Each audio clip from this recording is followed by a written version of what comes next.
tous. J'aimerais parler d'un sujet par rapport aux flammes jumelles qui est très très courant dans le parcours. Ce sont les frottements égotiques entre le chaser et le runner. Alors, quand je dis chaser et runner, bien évidemment, là où, par rapport à là où vous en êtes dans votre parcours, vous n'êtes plus vraiment runner, vous n'êtes plus vraiment chaser. Il y a aussi la question des nouveaux parcours qu'on sait que les polarités sont plus équilibrées. Mais je dirais juste les frottements au sein du couple en fait. Déjà, quand vous allez rencontrer votre flamme jumelle, en général, vous ne le savez pas. C'est une rencontre fortuite et tout se passe bien au début. Tout va bien, tout est parfait. Voilà, c'est un peu les papillons dans les yeux, voilà, les étoiles plein les yeux. Vous ne voyez pas forcément ce qui pourrait vous déranger, c'est lâcher la personne en face de vous. C'est ce qu'on appelle aussi la phase de lune de miel. Donc tout se passe bien pendant des semaines, voire des mois. Pas plus de quelques mois, hein. Normalement ça dure pas trop longtemps. Et ce qui va se passer, c'est que vous allez commencer à avoir des petites frictions, à avoir des petits désaccords. Ça peut autant venir de vous que de l'autre. Et le truc, c'est que ces frictions vont apparaître. Et le lien, en fait, la magie du lien, la magie des retrouvailles, de se retrouver avec quelqu'un avec qui on a un lien si fort, bah, ça commence un peu à être teinté, je dirais, de... C'est pas de la déception, c'est de la souffrance en fait. Je sais pas comment l'exprimer autrement, parce qu'on se reconnecte à des mémoires très anciennes, très douloureuses. Et vu qu'on a un lien si spécial avec cette personne, bah, c'est vrai que ça va pas être des disputes classiques, voilà, des désaccords classiques. Ça va être vraiment des choses très profondes, très ancrées dans chacun d'eux, que ce soit au niveau personnel ou au niveau du couple en fait. Et, euh, et voilà, ça, on va un peu déchanter quoi. Donc du coup, à partir de ce moment-là, vous voyez la personne en face de vous dans son entièreté et non pas juste les côtés que vous appréciez ou qu'elle vous avait montré de prime abord. Et c'est vrai qu'à ce moment-là, le parcours, il prend vraiment un virage à 90 degrés. Voilà, vous êtes... ça vraiment, ça change de tout au tout. Moi, comment je l'ai vécu, c'est vraiment qu'il y avait... c'est comme si on était à un étage de 50... pardon, un immeuble de 50 étages et qu'on fait une chute jusqu'au troisième étage ou quelque chose comme ça. C'est vraiment... ça chamboule tout. Le parcours, il est plus du tout pareil après ça. Après ça, je pense que ça, c'est vraiment le moment où on commence vraiment à rentrer dans le parcours, à rentrer dans le travail, ce qui nous est demandé, de plonger finalement au cœur de ces souffrances et tout ce qui a épuré, à nettoyer. C'est pour ça que la relation flamme jumelle, elle est vraiment particulière parce que, en général, par exemple, les relations classiques ou relations d'âme sœur, par exemple, voilà, c'est pas pour un rien que la personne va couper les ponts. Ça va pas partir aussi loin pour 3 fois rien en fait à chaque fois. Il y aura quand même une certaine tolérance. Je dis pas que ceux qui sont en parcours réfugis n'ont pas de tolérance, hein, j'ai pas dit ça. Mais c'est moins douloureux en fait pour les deux personnes. Donc ça va moins loin, ça se pardonne plus vite. Et au final, voilà, c'est beaucoup plus fluide. Tandis que là, ça grince, ça grince, ça grince. Et il faut pas oublier que les relations de flammes jumelles, en général, elles ont commencé dans des vies passées, de nombreuses vies passées en général. Donc voilà, il n'y a même pas que cette vie-là épurée, il y a plein de choses. Et c'est très compliqué. Rien que le fait que vous soyez reconnecté avec votre flamme jumelle dans cette vie-ci, moi je trouve que c'est déjà un miracle en soi. Parce qu'avec tout le karma qu'on a accumulé,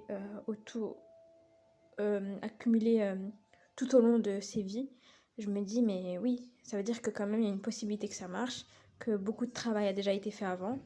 Voilà, moi je suis plutôt partante pour dire que les relations, quand vous vous connectez à ce qui est peut-être votre flamme jumelle, c'est que vous avez déjà travaillé un minimum et que c'est un minimum possible en fait. Attention, il n'y a pas de haine, il n'y a pas d'animosité en général entre les deux. C'est juste que, en fait, c'est comme si vous aviez des blessures à fleur de peau et qu'on venait vous les toucher, vous les caresser. C'est très désagréable, ça fait très mal. Et ben c'est pareil. Et du coup, en général, les deux doivent s'en vouloir. Je pense, en tout cas, du côté du chaser, oui, mais sûrement aussi du côté du runner. On doit s'en vouloir à mort parce qu'on réagit au quart de tour pour rien, quoi. À un moment donné, après toutes ces frictions, inévitablement, vous allez arriver vers la séparation, qui est une étape obligatoire du parcours de flamme jumelle. vous allez arriver à cette séparation qui va durer un temps voilà, différent selon les couples, selon les parcours. Plus ou moins longtemps donc.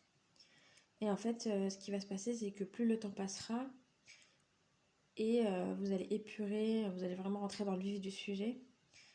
Et une fois que vous aurez épuré ce qui vous est demandé sur le moment, vous allez commencer à rentrer dans une phase de pré-réunion, pré-retrouvailles. Et en fait, quand vous allez commencer cette phase-là, approcher cette phase-là, vous allez commencer à avoir des nouvelles de l'autre, à vous croiser dehors, à vous croiser quelque part. Je sais pas moi, à vous voir dans les réseaux sociaux, à avoir des nouvelles en fait. Et à ce moment-là, quand vous allez avoir ces petits recontacts-là, vous avez peut-être l'impression que ça y est, c'est la phase des retrouvailles. Mais en réalité, c'est juste se rapprocher pour ensuite se reséparer. Et moi, je dirais que ça, c'est une phase de pré-réunion en fait, qui prépare la vraie réunion, les vraies retrouvailles. Donc il y a des petites retrouvailles et des petites distanciations, petites retrouvailles. Voilà, on se reparle et après, il y a encore ces frictions comme je disais. Et bim, on repart dans une séparation, dans le silence radio. On se reparle encore un petit peu et rebelote, on se resépare. Voilà, c'est possible que ça se passe comme ça. Et puis à un moment donné arrivera inévitablement, et je l'espère pour chacun de nous, là, une vraie phase de retrouvailles en fait. Et à partir de ce moment-là, beaucoup de karma aura été réglé. Ce qui dépend selon les couples, c'est que certains couples ont prévu dans leur contrat de se réunir avec une majorité de blessures épurées, mais pas toutes.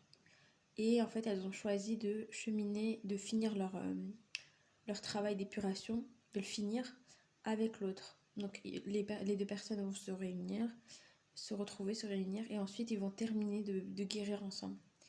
Et il y a d'autres couples qui, dans leur contrat, ont fait qu'ils ne se retrouveraient, ils ne se réuniraient que quand tout sera géré. Donc ça dépend des parcours. Et donc voilà, c'est comme si, je sais pas comment trop expliquer, mais c'est comme si vous voyez un bateau sur l'eau. Quand il va très très vite, il saute quasiment sur l'eau, vous voyez, il fait tac tac tac tac tac.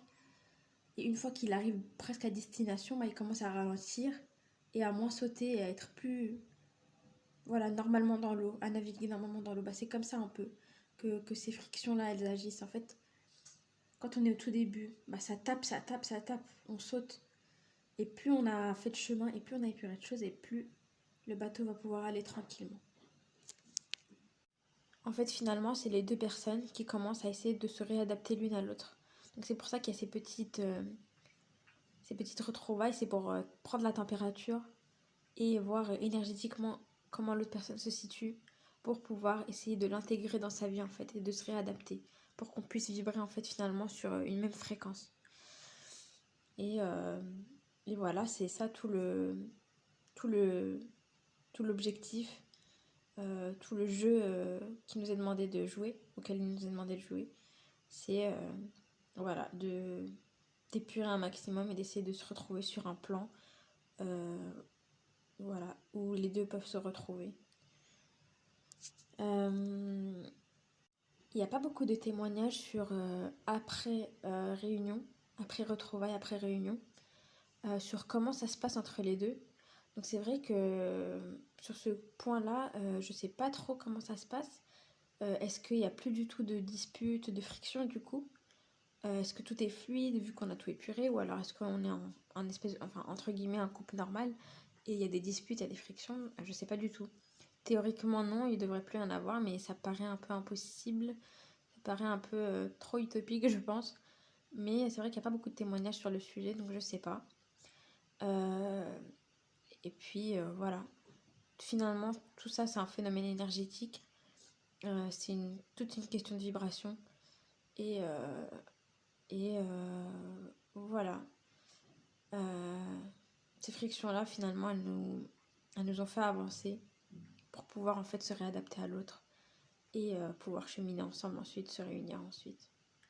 Donc voilà, j'espère que cette vidéo vous aura plu. N'hésitez pas à faire des commentaires, vraiment j'adore lire les commentaires et parler avec vous. N'hésitez pas à mettre un pouce bleu aussi si la vidéo vous a plu. Et à la prochaine pour une prochaine vidéo. Au revoir.